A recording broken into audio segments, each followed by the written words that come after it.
In 1800, in Henrico County, Virginia, an enslaved blacksmith named Gabriel Prosser quietly began organizing one of the most ambitious rebellions in early American history. Historian Douglas Egerton describes Gabriel as a revolutionary mind born in bondage, someone who saw himself as part of a global structure for liberty. He wasn't just thinking about escape, he was thinking about revolution. Gabriel's family were all enslaved at Prosser's Brookfield plantation in Henrico County, Virginia, by Thomas Prosser. But Gabriel had something rare: education and leadership. He could read and write, worked as a skilled blacksmith, and often traveled alone for jobs, which gave him freedom to talk and plan with others. At just 24, Gabriel was respected among enslaved people, known for his intelligence, confidence, and vision of freedom. Gabriel lived in a world buzzing with revolutionary ideas. The American Revolution promised liberty and equality, although these freedoms were not granted to him or any under slavery in the U.S. The French Revolution had torn down kings, and in Haiti, enslaved people had overthrown their masters completely. Those events weren't distant stories, they were proof that change was possible.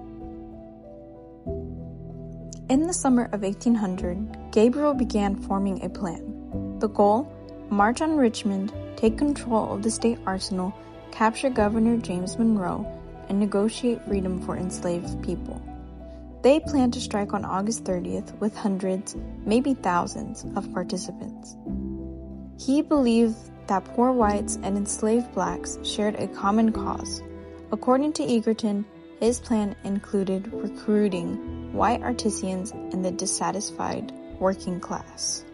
One group would set a fire near the docks to draw attention away from the city, while Gabriel's main force would storm the Capitol. He carried a banner that read simply, "Death or Liberty." But on the night of the rebellion, a massive thunderstorm flooded the roads and scattered the rebels. Before they could regroup, two enslaved men, Pharaoh and Tom, revealed the plan to their masters. The warning reached Governor Monroe. Militia forces surrounded Richmond before Gabriel's army ever gathered. Gabriel tried to flee, but was captured within days. He and 34 others were tried and executed. The rebellion had failed, but the fear it caused among white leaders was enormous.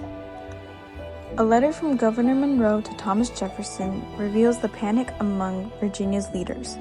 Monroe warned of deep plots of insurrection calling for stronger laws. Jefferson's advice was complicated. He agreed that slavery was wrong, but also supported stricter control to prevent rebellion.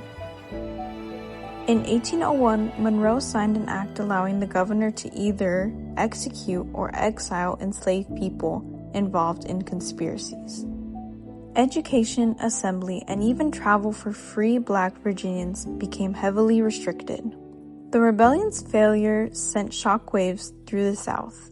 In its wake, Virginia passed the 1801 Act, giving the governor power to execute or exile any enslaved person involved in conspiracies.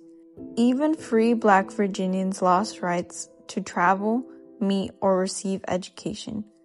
As historian Patrick Breen notes, Gabriel's rebellion marked the beginning of a legal counter-revolution against black autonomy in Virginia. However, others say Gabriel's rebellion didn't bring freedom, but it changed the conversation.